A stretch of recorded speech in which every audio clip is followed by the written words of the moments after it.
The Balloon-Hoax by Edgar Allan Poe. Astounding news by express via Norfolk. The Atlantic crossed in 3 days. Signal triumph of Mr. Monk Mason's flying machine. Arrival at Sullivan's Island near Charleston, South Carolina of Mr. Mason, Mr. Robert Holland, Mr. Henson, Mr. Harrison Ainsworth, and 4 others in the steering balloon Victoria after a passage of 75 hours from land to land. Full particulars of the voyage. The subjoined Joie d'Esprit, with the preceding heading in magnificent capitals, well interspersed with notes of admiration, was originally published as matter of fact in the New York Sun, a daily newspaper, and therein fully subserved the purpose of creating indigestible aliment for the quidnuncs during the few hours intervening between a couple of the Charleston mails.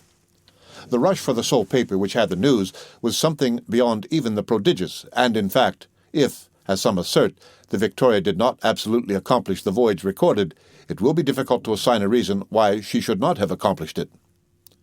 The great problem is at length solved. The air, as well as the earth and the ocean, has been subdued by science and will become a common and convenient highway for mankind.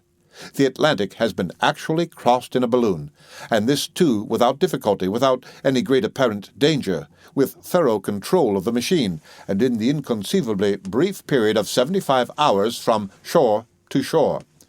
By the energy of an agent at Charleston, South Carolina, we are enabled to be the first to furnish the public with a detailed account of this most extraordinary voyage, which was performed between Saturday the 6th instant at 11 a.m. and 2 p.m. on Tuesday the 9th instant by Sir Everard Bringhurst, Mr. Osborne, a nephew of Lord Bentinck, Mr. Monk Mason, and Mr. Robert Holland, the well-known aeronauts, Mr. Harrison Ainsworth, author of Jack Sheppard and so forth, and Mr. Henson, the projector of the late unsuccessful flying machine, with 2 seamen from Woolwich, in all 8 persons. The particulars furnished below may be relied on as authentic and accurate in every respect, as with a slight exception they are copied verbatim from the joint diaries of Mr. Monk Mason and Mr. Harrison Ainsworth, to whose politeness our agent is also indebted for much verbal information respecting the balloon itself, its construction, and other matters of interest. The only alteration in the manuscript received has been made for the purpose of throwing the hurried account of our agent, Mr. Forsyth, into a connected and intelligible form. The balloon. To very decided failures of late, those of Mr. Henson and Sir George Cayley had much weakened the public interest in the subject of aerial navigation. Mr. Henson's scheme, which at first was considered very feasible even by men of science, was founded upon the principle of an inclined plane, started from an eminence by an extrinsic force applied and continued by the revolution of impinging vanes, in form and number resembling the vanes of a windmill. But in all the experiments made with models at the Adelaide Gallery, it was found that the operation of these fans not only did not propel the machine, but actually impeded its flight. The only propelling force it ever exhibited was the mere impetus acquired from the descent of the inclined plane, and this impetus carried the machine farther when the vanes were at rest than when they were in motion, a fact which sufficiently demonstrates their inutility, and in the absence of the propelling, which was also the sustaining power, the whole fabric would necessarily descend. This consideration led Sir George Cayley to think only of adapting a propeller to some machine having of itself an independent power of support, in a word, to a balloon. The idea, however, being novel, or original with Sir George, only so far as regards the mode of its application to practice, he exhibited a model of his invention at the Polytechnic Institution. The propelling principle, or power, was here also applied to interrupted surfaces, or vanes, put in revolution. These vanes were 4 in number, but were found entirely ineffectual in moving the balloon, or in aiding its ascending power. The whole project was thus a complete failure. It was at this juncture that Mr. Monk Mason, whose voyage from Dover to Weilburg in the balloon Nassau occasioned so much excitement in 1837, conceived the idea of employing the principle of the Archimedean screw for the purpose of propulsion through the air, rightly attributing the failure of Mr. Henson's scheme and of Sir George Cayley's to the interruption of surface in the independent vanes. He made the first public experiment at Willis Rooms, but afterward removed his model to the Adelaide Gallery. Like Sir George Cayley's balloon, his own was an ellipsoid. Its length was 13 feet 6 inches, height 6 feet 8 inches. It contained about 320 cubic feet of gas, which, if pure hydrogen would support 21 pounds upon its first inflation, before the gas has time to deteriorate or escape. The weight of the whole machine and apparatus was 17 pounds, leaving about 4 pounds to spare. Beneath the center of the balloon was a frame of light wood about 9 feet long and rigged onto the balloon itself with a network in the customary manner. From this framework was suspended a wicker basket or car. The screw consisted of an axis of hollow brass tube 18 inches in length, through which, upon a semi-spiral inclined at 15 degrees, pass a series of steel wire radii 2 feet long and thus projecting a foot on either side. These radii are connected at the outer extremities by 2 bands of flattened wire, the whole in this manner forming the framework of the screw, which is completed by a covering of oiled silk cut into gauze and tightened so as to present a tolerably uniform surface. At each end of its axis, this screw is supported by pillars of hollow brass tube descending from the hoop. In the lower ends of these tubes are holes in which the pivots of the axis revolve. From the end of the axis, which is next the car, proceeds a shaft of steel connecting the screw with the pinion of a piece of spring machinery fixed in the car.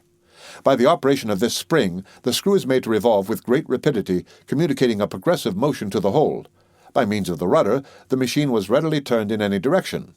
The spring was of great power, compared with its dimensions, being capable of raising 45 pounds upon a barrel of 4 inches diameter. After the first turn, and gradually increasing as it was wound up, it weighed altogether 8 pounds 6 ounces. The rudder was a light frame of cane covered with silk, shaped somewhat like a battledore, and was about 3 feet long and at the widest 1 foot. Its weight was about 2 ounces. It could be turned flat and directed upwards or downwards as well as to the right or left, and thus enabled the aeronaut to transfer the resistance of the air, which in an inclined position it must generate in its passage to any side upon which he might desire to act, thus determining the balloon in the opposite direction. This model, which, through want of time, we have necessarily described in an imperfect manner, was put in action at the Adelaide Gallery, where it accomplished a velocity of 5 miles per hour. Although, strange to say, it excited very little interest in comparison with the previous complex machine of Mr. Henson, so resolute is the world to despise anything which carries with it an air of simplicity. To accomplish the great desideratum of aerial navigation, it was very generally supposed that some exceedingly complicated application must be made of some unusually profound principle in dynamics. So well satisfied, however, was Mr. Mason of the ultimate success of his invention, that he determined to construct immediately, if possible, a balloon of sufficient capacity to test the question by a voyage of some extent, the original design being to cross the British Channel, as before in the Nassau balloon. To carry out his views, he solicited and obtained the patronage of Sir Everard Bringhurst and Mr. Osborne, 2 gentlemen well known for scientific acquirement, and especially for the interest they have exhibited in the progress of aerostation. The project, at the desire of Mr. Osborne, was kept a profound secret from the public, the only persons entrusted with the design being those actually engaged in the construction of the machine, which was built, under the superintendence of Mr. Mason, Mr. Holland, Sir Everard Bringhurst, and Mr. Osborne, at the seat of the latter gentleman near Penstruthal in Wales. Mr. Henson, accompanied by his friend Mr. Ainsworth, was admitted to a private view of the balloon on Saturday last, when the 2 gentlemen made final arrangements to be included in the adventure. We are not informed for what reason the 2 seamen were also included in the party, but in the course of a day or 2 we shall put our readers in possession of the minutest particulars respecting this extraordinary voyage. The balloon is composed of silk varnished with the liquid gum caoutchouc. It is of vast dimensions, containing more than 40,000 cubic feet of gas. But as coal gas was employed in place of the more expensive and inconvenient hydrogen, the supporting power of the machine when fully inflated, and immediately after inflation, is not more than about 2,500 pounds. The coal gas is not only much less costly, but is easily procured and managed. For its introduction into common use for purposes of aerostation, we are indebted to Mr. Charles Green. Up to his discovery, the process of inflation was not only exceedingly expensive, but uncertain. 2 and even 3 days have frequently been wasted in futile attempts to procure a sufficiency of hydrogen to fill a balloon from which it had great tendency to escape, owing to its extreme subtlety and its affinity for the surrounding atmosphere. In a balloon sufficiently perfect to retain its contents of coal gas unaltered in quantity or amount for 6 months, an equal quantity of hydrogen could not be maintained in equal purity for 6 weeks. The supporting power being estimated at 2,500 pounds, and the united weights of the party amounting only to about 1,200, there was left a surplus of 1,300, of which again 1,200 was exhausted by ballast, arranged in bags of different sizes with their respective weights marked upon them. By cordage, barometers, telescopes, barrels containing provision for a fortnight, water casks, cloaks, carpet bags, and various other indispensable matters, including a coffee warmer contrived for warming coffee by means of slack lime, so as to dispense altogether with fire, if it should be judged prudent to do so. All these articles, with the exception of the ballast and a few trifles, were suspended from the hoop overhead. The car is much smaller and lighter in proportion than the one appended to the model. It is formed of a light wicker and is wonderfully strong, for so frail-looking a machine. Its rim is about 4 feet deep. The rudder is also very much larger in proportion than that of the model, and the screw is considerably smaller. The balloon is furnished besides with a grapnel and a guide rope, which latter is of the most indispensable importance. A few words in explanation will here be necessary for such of our readers as are not conversant with the details of aerostation. As soon as the balloon quits the earth, it is subjected to the influence of many circumstances tending to create a difference in its weight, augmenting or diminishing its ascending power. For example, there may be a deposition of dew upon the silk to the extent even of several hundred pounds. Ballast has then to be thrown out, or the machine may descend. This ballast being discarded and a clear sunshine evaporating the dew, and at the same time expanding the gas in the silk, the whole will again rapidly ascend. To check this ascent, the only recourse is, or rather was until Mr. Green's invention of the guide rope, the permission of the escape of gas from the valve. But in the loss of gas is a proportionate general loss of ascending power, so that, in a comparatively brief period, the best constructed balloon must necessarily exhaust all its resources and come to the earth. This was the great obstacle to voyages of length. The guide rope remedies the difficulty in the simplest manner conceivable. It is merely a very long rope which is suffered to trail from the car, and the effect of which is to prevent the balloon from changing its level in any material degree. If, for example, there should be a deposition of moisture upon the silk, and the machine begins to descend in consequence, there will be no necessity for discharging ballast to remedy the increase of weight, for it is remedied or counteracted in an exactly just proportion by the deposit on the ground of just so much of the end of the rope as is necessary. If, on the other hand, any circumstances should cause undue levity and consequent ascent, this levity is immediately counteracted by the additional weight of rope upraised from the earth. Thus, the balloon can neither ascend or descend except within very narrow limits, and its resources, either in gas or ballast, remain comparatively unimpaired. When passing over an expanse of water, it becomes necessary to employ small kegs of copper or wood filled with liquid ballast of a lighter nature than water. These float and serve all the purposes of a mere rope on land. Another most important office of the guide rope is to point out the direction of the balloon. The rope drags either on land or sea while the balloon is free. The latter, consequently, is always in advance when any progress whatever is made. A comparison, therefore, by means of the compass, of the relative positions of the two objects will always indicate the course. In the same way, the angle formed by the rope with the vertical axis of the machine indicates the velocity. When there is no angle, in other words, when the rope hangs perpendicularly, the whole apparatus is stationary.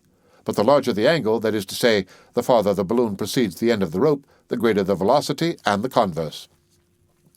As the original design was to cross the British Channel and alight as near Paris as possible, the voyagers had taken the precaution to prepare themselves with passports directed to all parts of the continent, specifying the nature of the expedition, as in the case of the Nassau voyage, and entitling the adventurers to exemption from the usual formalities of office. Unexpected events, however, rendered these passports superfluous.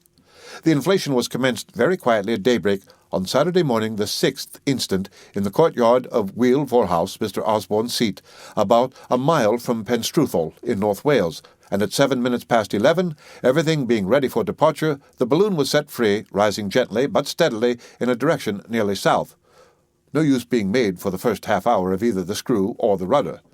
We proceed now with the journal as transcribed by Mr. Forsyth from the joint manuscript of Mr. Monk Mason and Mr. Ainsworth.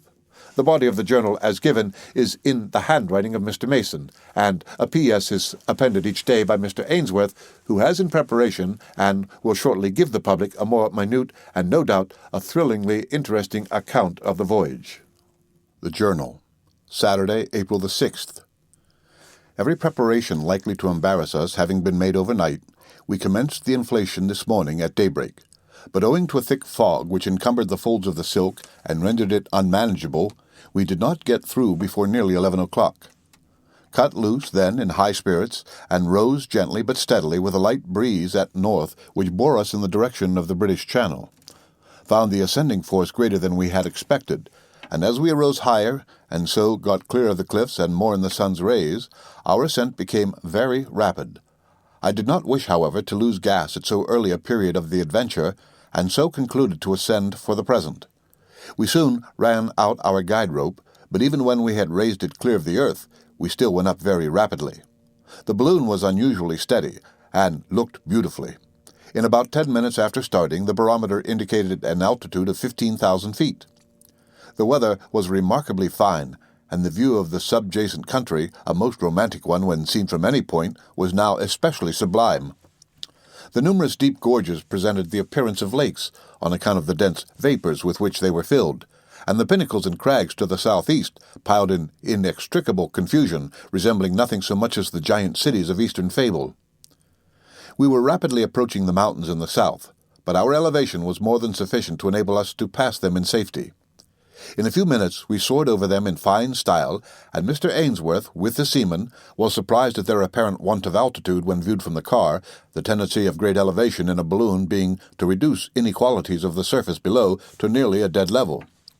At 11:30, still proceeding nearly south, we obtained our first view of the Bristol Channel, and, in 15 minutes afterward, the line of breakers on the coast appeared immediately beneath us, and we were fairly out at sea. We now resolved to let off enough gas to bring our guide rope, with the buoys affixed, into the water. This was immediately done, and we commenced a gradual descent. In about 20 minutes our first buoy dipped, and at the touch of the second soon afterwards we remained stationary as to elevation.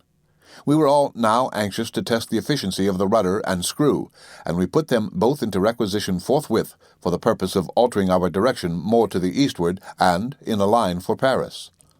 By means of the rudder we instantly effected the necessary change of direction, and our course was brought nearly at right angles to that of the wind, when we set in motion the spring of the screw, and were rejoiced to find it propel us readily as desired. Upon this we gave 9 hearty cheers, and dropped in the sea a bottle enclosing a slip of parchment with a brief account of the principle of the invention. Hardly, however, had we done with our rejoicings when an unforeseen accident occurred which discouraged us in no little degree. The steel rod connecting the spring with the propeller was suddenly jerked out of place at the car end by a swaying of the car through some movement of one of the 2 seamen we had taken up, and in an instant hung dangling out of reach from the pivot of the axis of the screw. While we were endeavoring to regain it, our attention being completely absorbed, we became involved in a strong current of wind from the east, which bore us, with rapidly increasing force, towards the Atlantic. We soon found ourselves driving out to sea at the rate of not less, certainly, than 50 or 60 miles an hour, so that we came up with Cape Clear at some 40 miles to our north before we had secured the rod, and had time to think what we were about.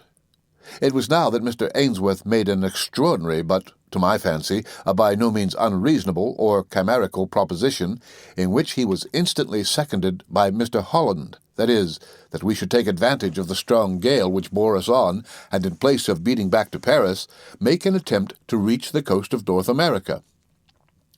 After slight reflection, I gave a willing assent to this bold proposition, which, strange to say, met with objection from the 2 seamen only. As the stronger party, however, we overruled their fears, and kept resolutely upon our course. We steered due west, but as the trailing of the buoys materially impeded our progress, and we had the balloon abundantly at command either for ascent or descent, we first threw out 50 pounds of ballast, and then wound up, by means of a windlass, so much of the rope as brought it quite clear of the sea. We perceived the effect of this maneuver immediately in a vastly increased rate of progress, and, as the gale freshened, we flew with a velocity nearly inconceivable, the guide rope flying out behind the car like a streamer from a vessel. It is needless to say that a very short time sufficed us to lose sight of the coast. We passed over innumerable vessels of all kinds, a few of which were endeavoring to beat up, but the most of them lying to. We occasioned the greatest excitement on board all, an excitement greatly relished by ourselves, and especially by our 2 men, who, now under the influence of a dram of Geneva, seemed resolved to give all scruple or fear to the wind. Many of the vessels fired signal guns, and in all we were saluted with loud cheers, which we heard with surprising distinctness, and the waving of caps and handkerchiefs. We kept on in this manner throughout the day, with no material incident, and, as the shades of night closed around us, we made a rough estimate of the distance traversed. It could not have been less than 500 miles, and was probably much more. The propeller was kept in constant operation, and no doubt aided our progress materially. As the sun went down, the gale freshened into an absolute hurricane, and the ocean beneath was clearly visible on account of its phosphorescence. The wind was from the east all night, and gave us the brightest omen of success. We suffered no little from cold, and the dampness of the atmosphere was most unpleasant, but the ample space in the car enabled us to lie down, and by means of cloaks and a few blankets we did sufficiently well. P.S. by Mr. Ainsworth. The last 9 hours have been unquestionably the most exciting of my life. I can conceive nothing more sublimating than the strange peril and novelty of an adventure such as this. May God grant that we succeed. I ask not success for mere safety to my insignificant person, but for the sake of human knowledge, and for the vastness of the triumph. And yet the feat is only so evidently feasible that the sole wonder is why men have scrupled to attempt it before. One single gale, such as now befriends us, let such a tempest whirl forward a balloon for 4 or 5 days. These gales often last longer, and the voyager will be easily borne in that period from coast to coast. In view of such a gale, the broad Atlantic becomes a mere lake. I am more struck just now with the supreme silence which reigns in the sea beneath us, notwithstanding its agitation, than with any other phenomenon presenting itself. The waters give up no voice to the heavens. The immense flaming ocean writhes and is tortured uncomplainingly. The mountainous surges suggest the idea of innumerable dumb, gigantic fiends struggling in impotent agony. In a night such as is this to me, a man lives a whole century of ordinary life, nor would I forego this rapturous delight for that of a whole century of ordinary existence. Sunday, the 7th, from Mr. Mason's manuscript. This morning the gale, by 10, had subsided to an 8 or 9 knot breeze for a vessel at sea, and bears us perhaps 30 miles per hour or more. It has veered, however, very considerably to the north, and now at sundown we are holding our course due west, principally by the screw and rudder, which answer their purposes to admiration. I regard the project as thoroughly successful, and the easy navigation of the air in any direction, not exactly in the teeth of a gale, as no longer problematical. We could not have made head against the strong wind of yesterday, but, by ascending, we might have got out of its influence if requisite. Against a pretty stiff breeze, I feel convinced we can make our way with the propeller. At noon today, ascended to an elevation of nearly 25,000 feet by discharging ballast. Did this to search for a more direct current, but found none so favorable as the one we are now in. We have an abundance of gas to take us across this small pond, even should the voyage last 3 weeks. I have not the slightest fear for the result. The difficulty has been strangely exaggerated and misapprehended. I can choose my current, and should I find all currents against me, I can make very tolerable headway with the propeller. We have had no incidents worth recording. The night promises fair. P.S. by Mr. Ainsworth.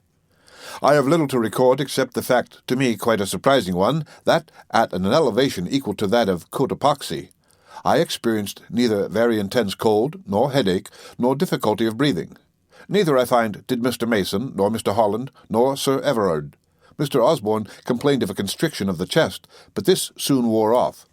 We have flown at a great rate during the day, and we must be more than halfway across the Atlantic. We have passed over some 20 or 30 vessels of various kinds, and all seem to be delightfully astonished. Crossing the ocean in a balloon is not so difficult a feat after all. Omne ignotum pro magnifico. At 25,000 feet elevation, the sky appears nearly black, and the stars are distinctly visible, while the sea does not seem convex, as one might suppose, but absolutely and most unequivocally concave. Monday the 8th, from Mr. Mason's manuscript. This morning we had again some little trouble with the rod of the propeller, which must be entirely remodelled for fear of serious accident. I mean the steel rod, not the vanes. The latter could not be improved. The wind has been blowing steadily and strongly from the northeast all day, and so far fortune seems bent upon favouring us. Just before day, we were all somewhat alarmed at some odd noises and concussions in the balloon, accompanied with the apparent rapid subsidence of the whole machine. These phenomena were occasioned by the expansion of the gas through increase of heat in the atmosphere and the consequent disruption of the minute particles of ice with which the network had become encrusted during the night. Threw down several bottles to the vessels below. Saw one of them picked up by a large ship, seemingly one of the New York Line packets. Endeavored to make out her name, but could not be sure of it. Mr. Osborne's telescope made it out something like Atalanta. It is now 12 at night, and we are still going nearly west at a rapid pace. The sea is peculiarly phosphorescent. P.S. by Mr. Ainsworth. It is now 2 a.m. and nearly calm as well as I can judge, but it is very difficult to determine this point since we move with the air so completely. I have not slept since quitting Wheelville, but can stand it no longer and must take a nap. We cannot be far from the American coast. Tuesday, the 9th, from Mr. Ainsworth's manuscript. 1 p.m. We are in full view of the low coast of South Carolina. The great problem is accomplished. We have crossed the Atlantic fairly and easily crossed it in a balloon. God be praised. Who shall say that anything is impossible hereafter? The journal here ceases. Some particulars of the descent were communicated, however, by Mr. Ainsworth to Mr. Forsyth. It was nearly dead calm when the voyagers first came in view of the coast, which was immediately recognized by both the seamen and by Mr. Osborne. The latter gentleman having acquaintances at Fort Moultrie, it was immediately resolved to descend in its vicinity. The balloon was brought over the beach, the tide being out and the sand hard, smooth, and admirably adapted for a descent, and the grapnel let go, which took firm hold at once.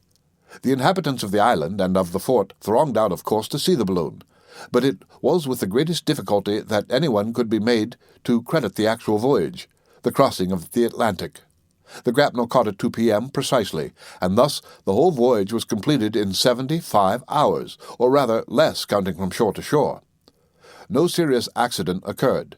No real danger was at any time apprehended. The balloon was exhausted and secured without trouble, and when the manuscript from which this narrative is compiled was dispatched from Charleston, the party were still at Fort Moultrie.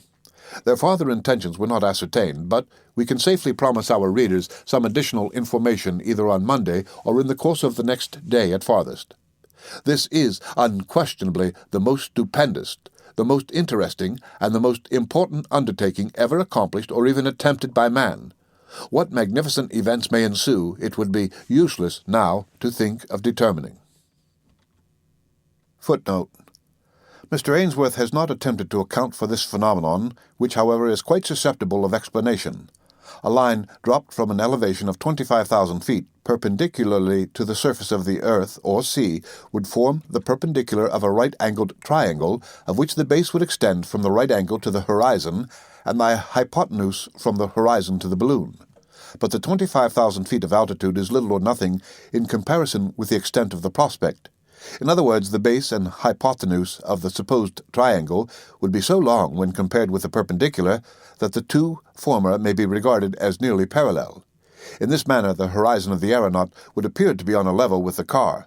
But, as the point immediately beneath him seems and is at a great distance below him, it seems, of course, also at a great distance below the horizon, hence the impression of concavity, and this impression must remain until the elevation shall bear so great a proportion to the extent of prospect that the apparent parallelism of the base and hypotenuse disappears, when the earth's real convexity must become apparent. End of note. The End of the Balloon-Hoax by Edgar Allan Poe.